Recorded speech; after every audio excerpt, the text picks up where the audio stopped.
Decide to be more effective now. A lot of people downplay the importance of making decisions. In fact, a lot of us think that decisions are automatic. We only need to see where we are and the benefits that we stand to gain, and the decision will flow naturally. This is why most people assume that they have decided to change when they go on a diet, or they apply for a new job, or they apply for a promotion. It is no surprise that most of these people fail. Why? They completely assume one of the most powerful steps to personal success and effectiveness: decision. You have to be as conscious as possible about your choice. Your power of choice is one of the most important personal powers you have. Don't assume that it is always in play. Don't assume that you have exercised it. You have to be as conscious as you can be about your choice of getting things done now. Two things are happening here. You are choosing to do things, and you're choosing to do them now. These must flow together. What needs to get done? First, you're going to decide that you will step up the quantity of your output. I don't care whether you're a sales rep, a lawyer, a doctor, a medical professional, a janitor, or a mall owner, or anything else. You have to do more. You have to produce more output. You have to see a lot more of your effort turned into actual units of results. Could be sales, website views, website visitors, or it could be mall visitors. It doesn't matter. You have to produce results that are quantifiable. You have to decide to boost quality. A lot of people are under the impression that just because they're able to crank up the amount of output they produce on a day-to-day basis that they're doing well. I wish it were that simple. Last time I checked, if you produce substandard work, it doesn't really matter whether you multiply it 1,000,000 times. It will still be substandard work. That kind of work is still not going to get you promoted or earn you a raise. Instead, you're just producing more garbage. A key part of personal effectiveness involves stepping up the quality of your output. For example, if you are a sales manager, each contract you close must be worth a lot more than the previous contract. That's how you know you are stepping things up. If you are a mall owner, the quality of the shops and brands that you are attracting must be on the way up. That's how you know you're doing a good job. A lot of people are too eager to dispense with quality. They think that as long as they can rack up high numbers, that is good enough. I'm telling you, there is no such thing as good enough. If you multiply crap by 1,000,000 times, it's still crap. In fact, you make your problems worse because there's more crap you have to deal with. Everything must relate to the big goals of your life. Becoming a more effective person means becoming a more purposeful person. You're not just typing out numbers into a computer because you have some sort of quota to fill. You're not just seeing patients at a hospital because you can't wait until you hit the golf links. If that's your mindset, you are just going through the motions. You're not really allowing yourself to become the most effective person you could be because there's no reason for you to pursue that goal. You have to be purpose-driven. What's the point of cranking out sales when it doesn't really lead to anything meaningful in your life? What's the point in studying tons of books when it doesn't really lead to a big goal in your life? Please understand that figuring out what to do and how to do it is not as important as understanding why you're doing it in the first place. You have to be motivated by the why, because the sense of purpose, urgency, and focus that you get will give you the power and the immediacy you need to not only crank up quantity and quality, but also to be able to withstand all sorts of negativity, discouragement, and setbacks. Believe me, there will be setbacks. Ineffective people set themselves up in such a way that when the challenge arises, they fold like a wet rag.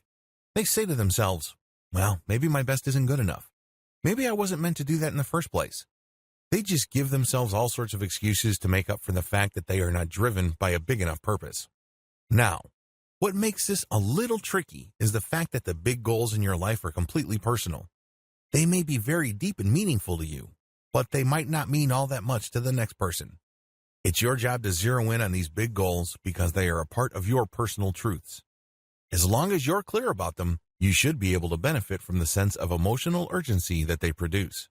Set a timeline to start acting more intentionally. Now, it's great that at this point you understand why you need to decide to be more effective.